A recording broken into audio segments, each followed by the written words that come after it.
We are all one, there is no separation. So many in the spiritual realms have told you this over and over again, and still you are filled with doubts and skepticism, despite all the evidentiary proof to the contrary. So we just have to keep on telling you this, until it finally resonates with you, and your doubts and skepticism fall away, as they surely will. You are loved and cherished beyond your ability to imagine or conceive of, and we want you to know that, so we will continue to bring it to your attention, as we wait patiently for you to wake up. Our patience, unlike yours, is endless, there being, in truth, no such thing as time. What is. To awaken is your destiny and you cannot avoid it, however you can choose to delay that moment indefinitely. Engaging fully with the illusion by allowing yourselves to be seriously concerned with worldly problems that do not affect you directly, is a choice to delay that inevitable awakening. It seems that there is enormous suffering and poverty throughout the world that humanity needs to address and put to rights, and there is, but it needs to be addressed spiritually. You are all spiritual beings having a temporary human experience. It is a little like going to the movies or to the theater. You enter into an imaginary place and story for a short period to be aroused, stimulated, and excited. Taking part in political, religious, business, sporting, intellectual, or conflict zone events also arouse, stimulate, and excite you in a similar fashion, although that seems far more real to you. In fact, there is very little difference. The illusion is illusory, a dream or a nightmare, depending on the part you choose to play in it, and you make that choice in every moment. All of you have engaged in personal conflicts of various types, physical fights or sporting activities that you intend to win at all costs, intellectual battles to prove yourselves right and others wrong, political, religious, and philosophical arguments and disagreements. The list of activities in which you are required to take sides is practically endless, and when you win, you experience a momentary sense of glory or of a job well done, and when you lose, you experience disappointment, maybe extreme disappointment, anger, or depression. And when you look back on these events, 10 or 20 years later, the importance they had for you at the time has faded or totally dissolved. You might even think to yourselves, what on earth was I thinking? What was all that about? However, if you positively establish and maintain yourselves on a path of love, treating all others with respect and compassion, refusing to judge anyone, of course, in certain situations some discernment or discrimination will be called for, and basically intending to operate from your true nature, your eternal and spiritual nature, intending to be loving in every situation, then, when you look back on your lives, you will be aware of a sense of satisfaction, of peace, and of personal growth that has resulted in you gaining some wisdom along with an increasing ability to accept whatever arises. Living in the moment, as opposed to focusing your attention on the glories or pains of the past, or hope for pleasures and joys, or worries and anxieties that lie ahead, is a far more uplifting and satisfying practice.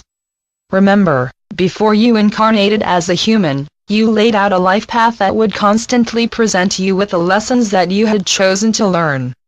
That path is always there for you, however, due to the intense attraction of the distractions with which the illusion presents you, options to judge, to engage in conflict, or to just follow your moment-to-moment egoic drives, you frequently take diversions from your path. Sometimes these diversions seem to bring you temporary pleasure and satisfaction, while at others they lead you into what appear to be dead ends, or even personal catastrophes.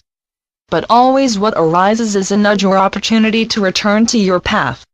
Obviously the path you chose will not always be a path of sweetness and light, but, if you recognize and learn the lessons presented to you, it will provide you with a sense of its appropriateness, a sense that where you are is where you are meant to be, and that will be immensely satisfying.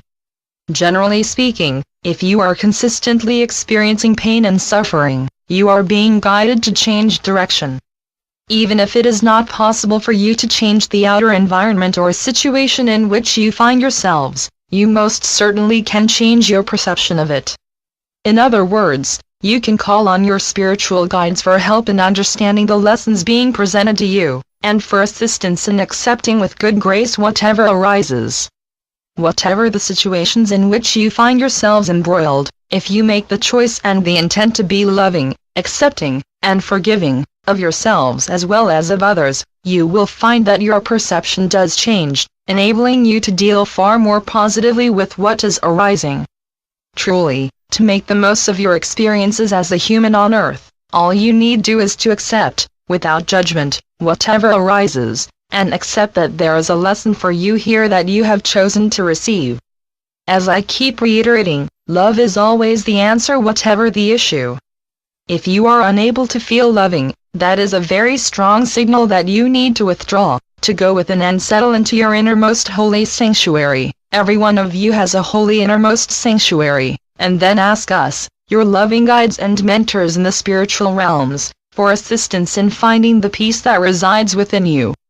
As that sense of peace begins to pervade your consciousness, you can release your hold on whatever is upsetting you, such as judgment, resentment, anger, or blame, all of which prevent you from dealing with the situation that is disturbing you.